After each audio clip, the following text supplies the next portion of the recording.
Hello and welcome to another edition of M&H Breakfast Banter. As always, the M is AnitaMenon and I am the H, Ron Howard. Thank you for joining us again. So Anita, what is the subject we will be discussing today? And almost as important, what's for breakfast? Right, so today's subject for this podcast is how SMEs can deal with banks and bankers. And as for the breakfast, we have this wonderful American breakfast from Fuddruckers. I've ordered an omelette with mushroom and spinach and cheese with some side of bread, beef bacon, which I won't be having, and then there is the hash browns, which are my absolute favorite, and a side of jam as well. And you have? Basically the same, except I have sunny side up eggs. Do you like this kind of breakfast? Absolutely, of course I do, yes. Naturally, you're so happy. Yeah, I'm really looking forward to eating that. Excellent. So on with the pot then. I'm also looking forward to the subject of the podcast because it is an interest of mine. So this podcast is a favourite subject of mine, how to deal with bankers. Every company has a bank. Right. There are 114 banks in Bahrain at the present time. Okay. Not all are retail or commercial, but that's a lot to choose from. So we've split this episode into 3 parts. What we can expect from a bank, what the bank can expect from us, and the kind of things that we need to produce to try and get a loan. Right. So the last part is what I'm really into. I think a lot of SMEs will find it really useful too. Hope so. So what do you expect from a bank, Anita? So my bank and my banker, they really need to understand my needs, my business's needs. They need to be also supportive of the situation that we're in. And they also need to be in the background allowing me to do what I do, which is my business. I think that's reasonable. So once you've chosen a bank, it's fairly normal, although I know you don't have one, to have a bank relationship manager. Yes, I don't have a bank relationship manager. Is it absolutely mandatory to have a bank relationship manager? No, it depends on the size of your businesses. Right, so SMEs? SMEs, there is no figure, but whatever that figure is, unfortunately, your companies are below it. Right, okay. Normally, SMEs stay with a bank for many, many years. I know you've changed yours. But it's helpful to build a strong relationship with 1 or 2 banks, remain with them for many years. Trust and confidence grows during that time. If you have a relationship manager, that link is, or that person is the link between you and the bank, helping to facilitate your requirements and requests. But never forget that relationship manager does work for the bank. Yes. First and foremost, not you. As I said in the previous podcast, I've come across poor relationship managers, the one that I had in Dubai. I've come across very good ones here, and I'm not aware that Bahrain banks have any remote relationship managers. It is usually face to face. Right. So if you do have a relationship manager, it is a bonus for you. It is his or her responsibility to listen to you, to advise you and report back to the bank. So you have a sympathetic voice within the bank. You need to build trust with them. They need to believe you. The bank and the relationship manager, it's essential that you have this openness and transparency, especially when you're looking to take funds for, say, expansion or overcome liquidity problems. Right. Now, as we said, you don't have relationship managers, so how do you deal with your bank? So yeah, you're right. We don't have a relationship manager, but we do all our transactions online, so it's working pretty smoothly for me right now. So not much interaction with the bank itself, you just use it for receipts and payments? Yes, that's and right. You don't have any facilities as in overdraft or loans? No, none of those. Okay, so I briefly discussed what an SME should expect from the bank. What does your bank expect from you, Anita? I think my bank just expects that I kind of pay any loans that I have right on time, which I don't, Yes. and they expect that I don't go into overdraft. That's right, that's right. But it wouldn't surprise me if the majority of SMEs run their businesses through loans and overdraft. In this situation, a bank would want trust, transparency again, that the company be truthful in its dealing with the banks. Right. This obviously builds confidence. And they want to know that any loan they've given will be repaid on time, both in terms of the instalment and the interest. Right. So remember, banks are in existence to make money, to lend money, to make money, but there must be a compelling reason as to why they would lend you, give you a loan, because their shareholders want to make a return as Right. well. They're also a business after all. Absolutely, they are a business. Now, there are generally 5 areas banks will be looking at when a company applies for facilities, such as lines of credit, overdrafts, and Right. loans. So Right. I'll go through each of those 5. The first one, background details. So this would be your initial feasibility study for a new company. The bank doesn't know who you are. They've asked various questions which we know as KYC. Know No, your it- customer. Absolutely, Yeah. so you know that one. Yes. So it's the beginning of a relationship. They don't know you, they want to know you. They're going to ask you various questions, including Anita. I think a bank can ask them questions like what is the nature of their business, how long they have been in existence, how they intend to make money and be sustainable, and what are their future plans. And what they're going to do with the money that they're borrowing. How about that one? Yes, the most important question. Right.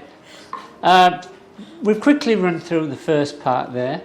So the second one is again your area. You need an analysis of the market that the company is operating in. Is the market expanding, contracting? Where is it heading? Who the competitors are? And I have to say, this is Anita's areas of expertise rather than mine. Yes, so in my past experience, we've done a lot of feasibility study for clients who wanted a loan from the bank, and we've done a feasibility study is a study undertaken in order to understand if this particular business that the owner of the business wants to embark on is actually going to be profitable or not, and that is the reason why a bank would actually lend them that money. The feasibility study is usually about understanding the market, in which you do a primary study and then you do a secondary study. A secondary study is through secondary sources like the internet, research, articles, books, papers, whatever. But a primary study is undertaken where you talk to people who are in the field and you talk to make an analysis of the competitors and so on and so forth. So this is how you will undertake the market study and then establish whether the given business is going to be a profitable one or not. Right, thank you for that. And then we come to my area, the financial forecast. Now, I obviously think this is the most important area because we could talk to bankers all about the market, our products, our strategies, how we're going to improve, but the decision to approve or not the loan or the facility boils down to the financials. Right. And are they believable? Right. There is another area which I'll touch on later, which guarantees the owner or the company is going to give. I'll talk about that later. So bankers are financiers. That means they're financial people. Yes. You need to persuade them that the company will be able to service the loans. Right. All that around it, the strategies, the marketing, the products, it's not really the nitty-gritty of it. This all comes from the financial projections. So we need a package. We need a package of detailed profit forecasts, important balance sheet items like non-current assets, receivables, payables, and cash flow forecasts. We need all of those. Okay. And this is the language that bankers speak. Now, we need to produce all of that in one plan for the next 12 months, so every month within those 12 months, and then annually for the length of the loan. It's not an easy job to do. So the financial plan would be what? Like, would it be like for next 5 years, 10 years, 20 years, or does it depend on the duration of the loan? Well, loans, short-term loans, basically maybe 5 years, so you would do it over the length of the loan. So the plan will also reflect that? The plan would reflect. You'd want to reflect in the plan or the cash flow that you've actually received the loan, and that the times when you're supposed to pay the instalments and the interest are also in that plan. Right, okay. Yeah. So I emphasize all of these forecasts, that's the cash flow, the profit, the balance sheet, all must link up in detail. So that means, for examples, if you make a sale in 1 month, you need to show when that will be repaid later. So you may make some sales in, when is this? June? Yes. You make an assumption that 50% of those sales are in cash. Right. So you receive that straight away. Okay. The next 50% may be received in the following month. Okay. So until they're received, a debtor is set up. And then that debtor pays in 1 month's time. These are all assumptions that you need to write down and explain and be part of the plan and be understandable. Because guess what? That banker or relationship manager that you're sitting with is going to take that plan back to the bank, and that is going to be analysed by several people there who are also financially qualified.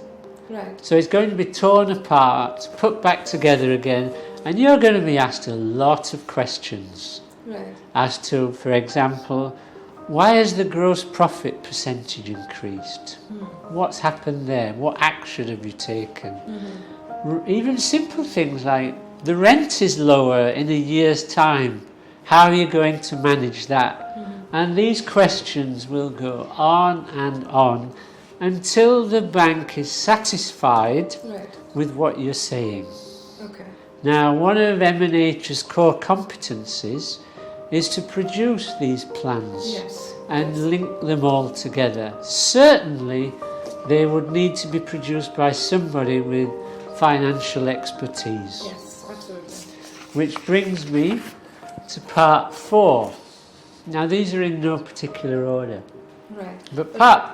I just have one question before we move ahead. So, to increase and improve the chances of your plan getting accepted at the bank, is there any set template that the bank could offer you which you need to fill?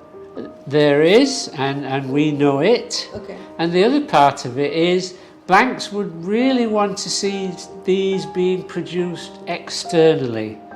Because if an accountant within the SME produces it, of course he or she is going to follow what the boss tells them. The bias is yes, we are more independent, and the bank would be able to rely on our reputation, expertise and experience. Understood. Okay. Which brings me to strategies. Now, of course, we're going to talk to banks about our new strategies, which may be different markets, different products, cost cutting. And first thing the bank will say, well, if these strategies are going to be successful in future, how come you haven't implemented them earlier? And that's fair enough, isn't it? Absolutely. And you need to have answers to those as well. So I think there are a lot of answers that an SME owner needs to be prepared with before they go to the bank. It's all a framework, and everything in that framework has to tie up and be understood and be understandable. So do you think an SME owner can come to us and we can help them prepare all these answers? Absolutely I can. I think this is one of our main tasks actually. Excellent. So I'm now on number 5. How much do you need and for what?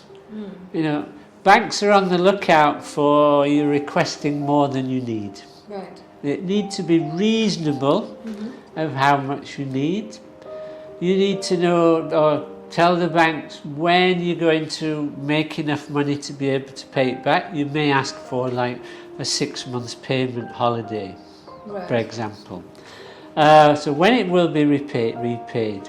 So banks also want to see that owners are invested in the business, Yes. both in terms of financial investment, that's capital, and time, because they're trusting the owner, not the employees. Sure.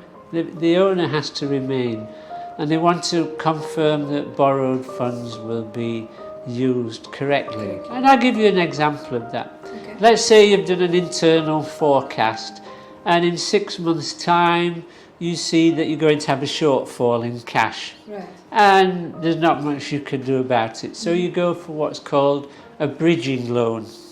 Okay. Okay, and that might be for 9 months. So the bank gives you money, puts aside money for 9 months, and you're supposed to repay that within the 9 months. Okay. Many companies say, well, we've got a loan, let's extend it beyond the 9 months for a longer loan. Bank will not be happy about that. So for this bridging loan, do you still have to undergo that entire process of giving them financial plans and stuff? Not necessarily, but I usually find that the more you talk to banks, the more detail you give them, the more they believe you, the more you build a long-lasting relationship. Right, right. So the message is that you have to be ready with your set of documentation and with your explanations, and you need to have this detailed, comprehensive plan, your market study and the business plan, right? And basically be transparent with your bank. Absolutely, but even then, even with all the necessary documentation that's been produced and detailed explanations given, banks are still very likely to ask for liens over company assets or personal guarantees and personal guarantees from the owners. So this alone, all this alone, goes a long way to getting you to the loan, but practically you're going to maybe have to give guarantees as well. Now the skill here is to negotiate with the banks to give the minimum acceptable personal guarantees or none at all. And we can assist on that and in negotiating loan agreements. Right. Okay. Yes. Now once the loan is received, please abide by all the agreement requirements. If you don't, the bank is likely to apply contractual penalty interest and maybe not renew the loan if you need it. A banking relationship can go sour very, very quickly. Now, if a company is not able to abide by the requirements, it is better to contact the bank early, because nobody likes any shocks, do they? You can work together to work something out. Indeed, companies are related on banking scales. Let's say they are from 1 to 10. If you're number 1, fantastic, very good relationship with the bank, all your facilities in order, you're paying your loan on time. Go to the other end, 10, and it's called a non-performing loan, and legal action has been initiated. So obviously much better to stay within a lower number. Okay. Now, that's good to know. Yes, negotiating with banks, producing plans and forecasts is a particular interest of mine, so therefore for us. Yes. There are many other details I could have shared, but due to the time constraints of this video cast, I'm unable. But if you wish to contact us or assist you, Anita is here to tell you all the places that you can do that. Yes, absolutely. So with this, I think there's a lot of interesting detail that you covered about managing a relationship with your bank and bankers, and how SMEs can actually take a lot of advantage if they have the right guidance. Yes, so that's the end of the podcast today. If the listeners want any takeaways from this, I think there's just one very important one. Maintain excellent relationships with your banks. True. So Ron, what do you think about the food? Did you try any of that? Well, I have to admit, I have fuddruckers on a regular basis, so it's not really new to me, and I've always liked fuddruckers from when it first opened here. Excellent. So- And this is my very first time trying fuddruckers. Is it? Yes, and I do like American breakfast, the baked beans and toast and things like that.